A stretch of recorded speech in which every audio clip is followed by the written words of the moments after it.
Lord Jim by Joseph Conrad. Chapter 1. Jim.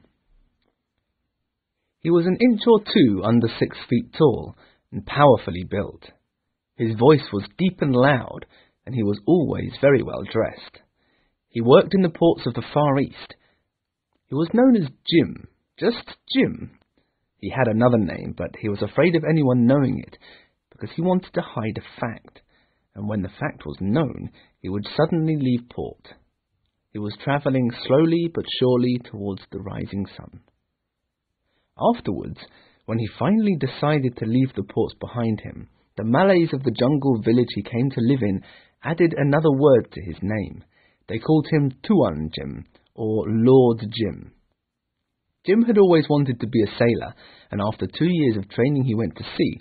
He had dreamed of the sea, and the adventures it would bring all his life. So when he finally entered the regions so well known to his imagination, he found them strangely empty of excitement. However, he worked hard, was gentlemanly, and had a thorough knowledge of his duties.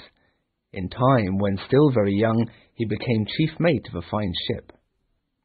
On this ship, Jim had his first piece of bad luck. He was badly injured during a storm when one of the ship's sails fell on him. His Scottish captain would say afterwards, "Man, it was a perfect miracle how he survived it." Jim's injuries continued, and when the ship arrived at the next port, Jim was left behind. In this eastern city, Jim met many new characters, generally of two kinds. Some, very few, lived energetic lives, full of dreams, dangers, hopes and plans. However, most were lazy, and they hated the horror of hard work. They loved short voyages and the difference of being white. They led easy lives.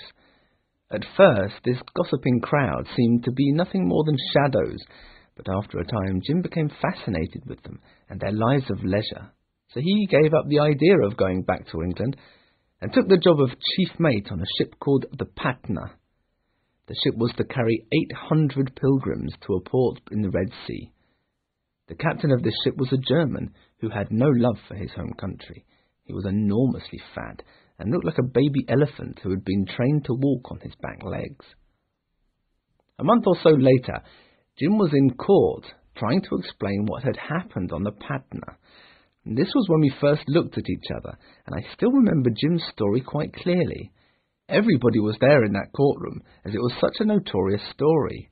There had been 4 of them who escaped from the ship. The captain, as soon as he realized the seriousness of his actions, had run away immediately, saying in broken English, "Bah, the Pacific is big, my friend. I know where there is plenty of room for me. I will an American citizen become." One of the others, an older man with a long grey moustache, had drunk himself into insanity. It is said that he had been drinking 4 bottles a day of the most evil rum.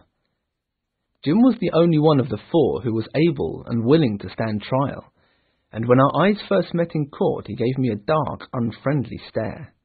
I was very interested to find out his story. What had this clean, honest young man been doing? Why had he escaped with his crew members when they seemed no better than criminals?